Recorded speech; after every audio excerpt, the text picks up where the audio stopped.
இப்ப நடந்துட்டு இருக்கக்கூடிய ரஷ்யா உக்ரைன் பிரச்சனையில ஒரு மிக பெரும் திருப்பம் அப்படின்னா லார்ஜ் ஸ்கேல் பிரிசனர் ஸ்வாப் அப்படிங்கிறதே நம்ம சொல்லலாம். ஏன்னா 1000 நபர்களுக்கு 1000 நபர் இந்த கடைசி 3 வருஷத்துல இது போல ஒரு ஸ்வாப் நடக்கவே இல்ல.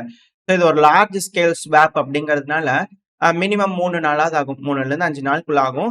ஃபேஸ் பை ஃபேஸா வந்து பாத்தீங்கன்னா இந்த பிரிசனர் ஸ்வாப் வந்து பாத்தீங்கன்னா பண்ணுவாங்க. ஏன்னா 1000 நபர் அப்படிங்கும்போது ரஷ்யா வந்து பாத்தீங்கன்னா பிடிக்கப்பட்ட நபர்களை வேற வேற இடங்களை மறைச்சு வச்சிருப்பாங்க. உக்ரைன் அது போல செஞ்சிருப்பாங்க. இப்போ எந்தெந்த நபர்கள் செலக்ட் பண்ணியிருக்காங்களோ, ஸோ அவங்க எல்லாத்தையும் எடுத்துட்டு வந்து கலெக்ட் பண்ணி ஒரு இடத்துக்கு கொண்டு வந்து குடுக்கணும். ஏன்னா, மிஸ்மேட்ச் ஆயிறக்கூடாது, பிரச்சனை ஆயிறக்கூடாது. ஸோ அதனால கட்டமா வந்து பண்ணா 300க்கும் மேற்பட்ட நபர்கள். அதுவும் எக்ஸாக்ட்டா 390 நபர்கள் வந்து பார்த்தீங்கன்னா, இந்த பிரிசனர் ஸ்வாப்ல ஃபர்ஸ்ட் ஃபேஸ்ல வந்து பார்த்தீங்கன்னா, எக்ஸ்சேஞ்ச் நடந்திருக்கு. அதாவது அதுக்கான இமேஜஸ், வீடியோஸ் இதெல்லாம் வந்துகிட்டு இருக்கு. ஃபர்ஸ்ட் ஃபேஸ் தான் வந்து பார்த்தீங்கன்னா முடிஞ்சிருக்கு. ஆனா அமெரிக்காவோட அதிபரான டொனால்டு ட்ரம்ப் அவர்கள் சக்சஸ்ஃபுல்லா முடிஞ்சிருச்சு. பிரிசனர் ஸ்வாப்லாம் முடிஞ்சிச்சு. இது ஒரு மிக பெரும் திருப்பம். தொடர்ந்து இது போல கன்டினியூஸா நடக்கும். அப்படிங்கறத எதிர்பார்க்கிறேன் அப்படிங்கிற டொனால்டு ட்ரம்ப் அவர்கள் ஒரு சைடுல முடிச்சிடுச்சு அப்படிங்கிறத சொல்றாரு. சக்சஸ்ஃபுல்லா நடந்துருச்சு அப்படிங்கிறாரு. பட் ஆனா இப்ப ஃபர்ஸ்ட் ஃபேஸ் முடிஞ்சிருக்கு. ட்ரம்ப் அவர்கள் வந்து பாத்தீங்கன்னா அவசர அவசரமா நான் தான் எல்லாத்தையும் முன்னாடி நின்னு செஞ்சு கொடுக்குறேன் அப்படிங்கிறதோட கிரெடிட்டை ஸ்டீல் பண்றாரு அப்படிங்கிறது ஒரு சைடு இருந்தாலுமே, இதுல மெயினா பார்க்கக்கூடிய விஷயம் என்ன அப்படின்னா நம்பிக்கை. அதாவது கண்டிப்பா இந்த பிரிசனர் ஸ்வாப்ங்கிறது நடந்து முடிஞ்சுதான் தீரும். இது எக்காரணத்தை கொண்டு ஸ்டாப் ஆக போறது இல்ல அப்படிங்கிறத அமெரிக்கா தெரிஞ்சுக்கிட்டாங்க. ஸோ அதனால முன்கூட்டியே அது பண்ண இது சக்சஸ் அப்படிங்கிற சொல்றாங்க. பேச்சுவார்த்தை அப்படிங்கிறது ஆரம்பிச்சிருச்சு அப்படிங்கிறது போல சொல்லப்பட்டு வருது. ஏன் இந்த பேச்சுவார்த்தையில பிரிசனர் ஸ்வாப் தானே பண்றாங்க. இது ரஷ்யாவுக்கு நல்லது, உக்ரைனுக்கு நல்லது தானே அப்படின்ற கேள்விகள் வரும். பட் ஆனா இதுல இருக்கக்கூடிய விஷயம் என்னன்னா பேச்சுவார்த்தை அப்படிங்கும்போது அதுக்கு முன்னாடி மிக பெரும் அளவுல தாக்குதல், இழப்புகள் இது போல எதையும் நடக்காது. அப்படி நடக்குது அப்படின்னா மேபி இந்த பிரிசனர் ஸ்வாப் ஸ்டாப் ஆகுறது கூட வாய்ப்புகள் அதிகம். ஏன்னா இது போல ஒரு வேலையை தான் உக்ரைன் வந்து பாத்தீங்கன்னா கடந்த 3 நாட்களா வந்து பண்ண செஞ்சுட்டு இருக்காங்க. 20ஆம் தேதியில இருந்து 23 மே வரைக்கும் தோராயமா 1170க்கும் மேற்பட்ட ட்ரோன்களை ரஷ்யாக்குள்ள ஏவி விட்டுருக்காங்க. இதுல 700க்கும் மேற்பட்ட ட்ரோன்கள் வந்து பாத்தீங்கன்னா ஸ்பெஷல் மிலிட்டரி ஜோன் அல்லாத பகுதி, அதாவது ரஷ்யாவோட பகுதிக்குள்ள அனுப்பி விட்டுருக்காங்க, சண்டை இல்லாத பகுதிக்குள்ள. இது ஒரு மிக பெரும் எஸ்கலேஷன். ரஷ்யாக்குள்ள பெருமளவுல இழப்புகள் ஏற்படுதான்னு கேட்டீங்கன்னா ஏர்போர்ட்ஸ் எல்லாம் ஷட் டவுன் பண்ணிக்கிறாங்க. ரஷ்யாவோட மாஸ்கோ பிளாஸ்டுக்குள்ள சில இடங்கள்ல தாக்குதல் நடந்தா சொல்லப்பட்டு வருது. ஆனா இழப்புகள் அப்படின்னா பெருமளவுல இல்ல. அதுக்கான காரணம் உக்ரைன் வந்து பாத்தீங்கன்னா ரஷ்யாவோட ஒன்னு மிலிட்டரி பேஸ் இல்ல எலக்ட்ரிக்கல் இன்ஃப்ராஸ்ட்ரக்சர் அடிப்பாங்க. இப்ப இது போல ட்ரோன்களை யூஸ் பண்ணி மிலிட்டரி ஏர் பேஸ் அடிக்கிறதுக்கான நீடோ எதுவுமே இல்லை. ஏன்னா இப்போ உக்ரைன் வந்து பாத்தீங்கன்னா லார்ட்ஸ் ஏதோ ஒரு அஃபென்சிவ் ஆபரேஷன் எடுக்கிறாங்க அப்படின்னா இது போல செஞ்சாங்கன்னா அந்த ஏர் பேஸ் ஏதாவது அடிக்கிறாங்கன்னா ரூப் இருக்கு. ஏன்னா ரஷ்யாவுக்கு அது தெரியும். ஸோ அதனால ஏர் ஸ்ட்ரைக் பண்றதுக்காக எல்லா இடங்களையும் வச்சிருப்பாங்க. ஸோ சில இடங்களை தாக்குதல் பண்ணும்போது ரஷ்யா நினைச்ச அளவுக்கு எஃபெக்டிவா வந்து பாத்தீங்கன்னா உக்ரைன் அட்வான்ஸ் ஆகும்போது தாக்குதல் பண்ண முடியாது. உதாரணத்துக்கு சொல்லணும்னா உக்ரைன் வந்து இந்த கர்ஸ்க் ஒப்லாஸ்ட்குள்ள தாக்குதல் பண்ணாங்க இல்லையா, அந்த டைம்ல ஏர்பேஸ் இதெல்லாம் அடிச்சிருந்தாங்க. இப்ப வந்து பாத்தீங்கன்னா உக்ரைன் பின்வாங்கிட்டு இருக்காங்க ஒரு ஒரு பகுதிகளையும். அது களத்துல வந்து பாத்தீங்கன்னா உதாரணே அப்படின்னு ஒரு பகுதி மேப்ல லோட் ஆயிருக்கு இல்லையா, இந்த பகுதி தான்.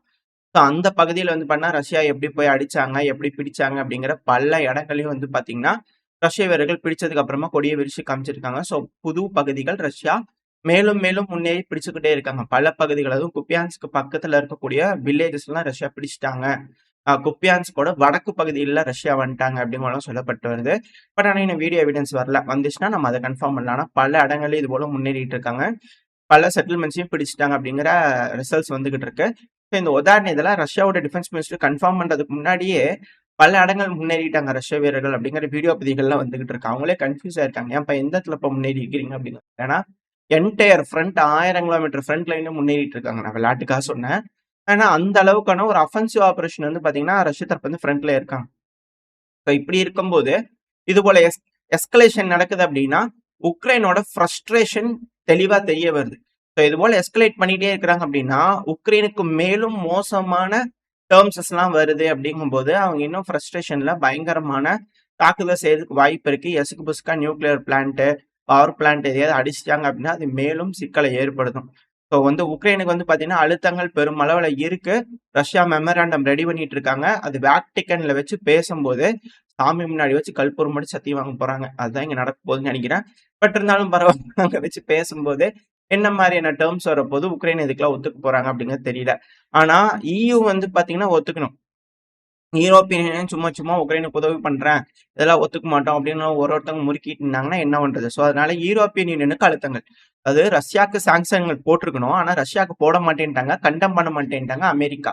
ஆனா இதே அமெரிக்கா வந்து பாத்தீங்கன்னா ஈயூக்கு வந்து டாரிஃப், அதுவும் சில முக்கியமான பொருட்கள் இந்த மருந்து அந்த மருந்து கம்பெனிஸ் எல்லாம் இருக்கு இல்லையா, ஸோ இதெல்லாம் வந்து ஏற்றுமதி இறக்குமதிக்கு வந்து 50% வந்து வரி போடுறாங்க அப்படிங்கும்போது யூரோப்பியன் யூனியன் மிக பெரும் அளவுல பாதிப்பை சந்திக்கும். ஸோ இது போல சிக்கல்கள் இருக்கனால யூரோப்பியன் யூனியனுக்கு அழுத்தங்கள் இருக்கு.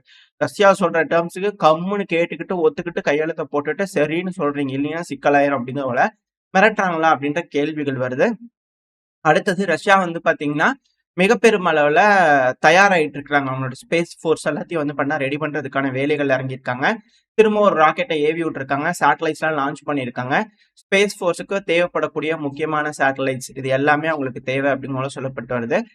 இன்க்ரீஸ் பண்ணிட்டு இருக்காங்க அவங்களோட சர்வைலன்ஸா இருக்கட்டும், கம்யூனிகேஷன்ஸா இருக்கட்டும். ஸோ இது எல்லாமே வந்து பாத்தீங்கன்னா கமாண்ட் அண்ட் கண்ட்ரோல் சென்டரை ஃபுல்லா ப்ரிப்பேர் பண்ணிக்கிட்டு இருக்காங்க. அது மட்டும் இல்லாம R-37 மிசைல் அதை மாடிஃபை பண்ணி nuclear tipped air to air மிசைலை வந்து பாத்தீங்கன்னா ரஷ்யா இண்டக்ட் பண்ணிக்கிறாங்க அப்படின்ற செய்திகள்லாம் வந்துகிட்டு இருக்கு. இதை பத்தி நம்ம தனியாவே பார்ப்போம். பட் ஆனா இது மிக பெரும் த்ரெட்டா மாறிட்டு இருக்கு.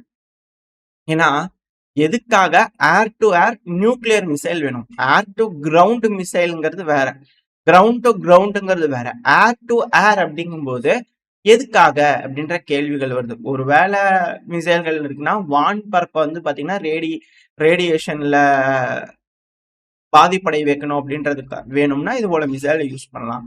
ஏர் டு ஏர் யூஸ் பண்றாங்கன்னா அதனால இழப்புகள் என்ன? ரஷ்யாக்கு என்னமோ தெரிஞ்சிருக்கு, அதனால அவங்க ப்ரிப்பேர் ஆயிட்டு இருக்காங்க. ஸோ இது போல ராக்கெட்ஸ், மிசைல்ஸ் இது போல பல வகையில வந்து பார்த்தா அவங்க ரெடி ஆயிட்டு இருக்காங்க. பல நாட்களுக்கு இந்த போர் இழுத்தாலும் பிரச்சனை இல்லை, நாங்க ரெடி ஆயிட்டு இருக்கோம் அப்படிங்கிற ரஷ்ய தரப்பு வந்து இருக்காங்க. நார்த் கொரியா வந்து பார்த்தா உறுதித்தன்மை கொடுத்துருக்காங்க. உக்ரைனுக்கு அது போல யாராவது இருக்காங்கன்னா இல்ல, அமைதி நிலைநாட்டுறதுக்கு தான் ட்ரூப்ஸ் அனுப்புறேன்னு இருக்காங்களே தவிர உக்ரைனுக்கு உதவுறதுக்கு ட்ரூப்ஸ் அனுப்புறேன் அப்படின்னு யாருமே சொல்லல. மெர்சனரிஸ் வந்துட்டு இருக்காங்க, அது வேற கதை. ஓப்பனா ஒத்துக்கிற கூடிய நாடு அப்படிங்கிறது ரஷ்யா சைட்ல தான் இருக்காங்க. உக்ரைன் சைட்ல யாருமே இல்லை. யூரோப்பியன் யூனியன் எந்த ஒரு நாடும் டைரக்டா இன்வால்வ் ஆகுற மாதிரி தெரியல. எல்லாரும் பேக் அடிக்கிற மாதிரி தான் இருக்கு. பேச்சுக்கள் மட்டும் பேசுறாங்க, ஆனா பேக் அடிக்கிறாங்க.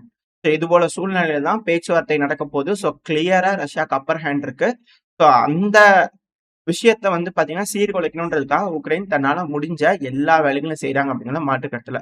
ஸோ ட்ரம்ப் அவர்களும் தன்னால முடிஞ்ச வரைக்குமான எல்லா அழுத்தங்களையும் போட்டு இந்த பிரச்சனையை முடிவுக்கு கொண்டு வரதுக்கு ட்ரை பண்றாரு அப்படிங்கிறதையும் ஒரு சைட்ல புரிஞ்சுக்க முடியுது. ஸோ வெயிட் பண்ணி பார்ப்போம். இந்த பிரச்சனைங்கிறது பேச்சுவார்த்தை நோக்கி போய் சுமூகமா முடியுமா, இல்ல மிக பெரும் அளவுல பிரச்சனைகள் வெடிக்குமா, என்ன நடக்க போன்றது வெயிட் பண்ணி பார்த்துடலாம். ஆனா இதுல இன்னொரு மிக முக்கியமான விஷயம் என்ன அப்படின்னா, உக்ரைன் போலவே ரஷ்யாவும் வந்து பாத்தீங்கன்னா மிக பெரும் அளவுல தாக்குதல் பண்ணிட்டு இருக்காங்க. உக்ரைனோட பல பகுதியில ஜைட்டமர் பல ஒப்லாஸ்ட்லயும் தாக்குதல் நடக்குது. இதுல உக்ரைனோட போர்ட் இன்ஃப்ராஸ்ட்ரக்சர் வடசால இருக்கக்கூடிய இன்ஃப்ராஸ்ட்ரக்சர்லயும் அடி வாங்கியிருக்கு. மிசைல் வெடிச்சிருக்கு அப்படின்னு சொல்லப்பட்டு வருது. மொத்தம் 175 ட்ரோன்கள் அனுப்பியிருக்காங்க. கூடவே மிசைலையும் ஏவி விட்டுருக்காங்க. பல இடங்களையும் இழப்புகளை சந்திச்சிருக்கிறாங்க உக்ரைன். அதுல எந்த ஒரு மாற்றமும் இல்லை. இதுல என்ன ஒரு மிக முக்கியமான விஷயம்னா ஒடசாவோட போர்ட். இந்த போர்ட் வந்து பாத்தீங்கன்னா இப்போதைக்கு உக்ரைனோட கட்டுப்பாட்டுக்குள்ள இருக்கிறதுனால அமெரிக்காவோட செக்யூரிட்டி கேரண்டி மிலிட்டரி கேரண்டின்னு எதுவும் தரல அமெரிக்கா. பட் ஆனா இந்த டீல் போட்டிருந்தாங்க இல்லையா, உக்ரைனை ரீகன்ஸ்ட்ரக்ட் பண்றதுக்காக மினரல் டீல் வந்து பார்த்தீங்கன்னா போட்டிருந்தாங்க இல்லையா. ஸோ டிரான்ஸ்போர்ட், போர்ட் எல்லாமே வந்து பாத்தீங்கன்னா அமெரிக்காவுக்கு சரிபாதியா 50% வந்துடும். இந்த போர் நின்னுச்சுன்னா அதிக அளவுல பெனிஃபிட் ஆகுறது அமெரிக்கா தான்.